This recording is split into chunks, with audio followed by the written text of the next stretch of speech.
அன்பான இறைமக்களே, உங்கள் அனைவரையும் நம் ஆண்டவராகிய இயேசு கிறிஸ்துவின் நாமத்தினால் வாழ்த்துகிறேன். இன்று மே 9ஆம் தேதி திருவிவிலிய வாசிப்பு திட்டத்தின் 129வது நாள். இன்று நாம் வாசித்து அறிய இருக்கிற விவிலிய பகுதி திருப்பாடல்கள் அதிகாரம் 9 முதல் 11 வரை. இந்த அதிகாரங்களில் கடவுள் நீதியுள்ள நீதிபதியாகவும் பாதுகாப்பான அரணாகவும் இருக்கிறார் என்று ஆண்டவரை தாவீது புகழ்கிறார். 9வது அதிகாரத்தில் கடவுளுடைய நீதிக்கும் விசுவாசத்திற்கும் தாவீது நன்றி கூறுகிறார். ஆம், நாம் ஆண்டவரிடம் அடைக்கலம் தேடும்போது அவர் நம்மை ஒருபோதும் கைவிடுவதில்லை. கடவுளை தேடுகிறவர்களை அவர் மறக்க மாட்டார்.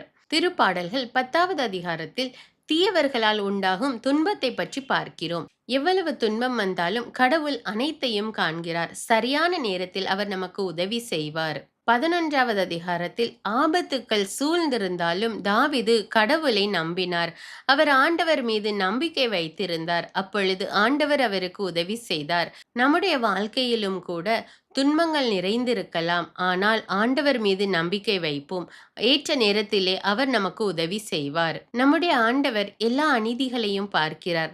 துன்பத்தில் நாம் வேதனைப்படுவதை அவர் காண்கிறார். ஏற்ற நேரத்திலே நமக்கு உதவி செய்ய அவர் காத்திருக்கிறார். அதனால் நாம் எப்பொழுதும் ஆண்டவர் மீது நம்பிக்கை வைக்க வேண்டும். அவர் உதவி செய்வார்.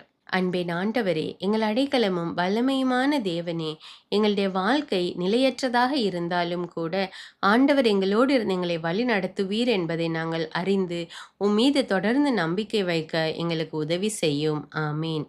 தொடர்ந்து தினமும் இறைவார்த்தை வாசித்து தியானிப்போம். ஆண்டவர் நமக்கு உதவி செய்வார்.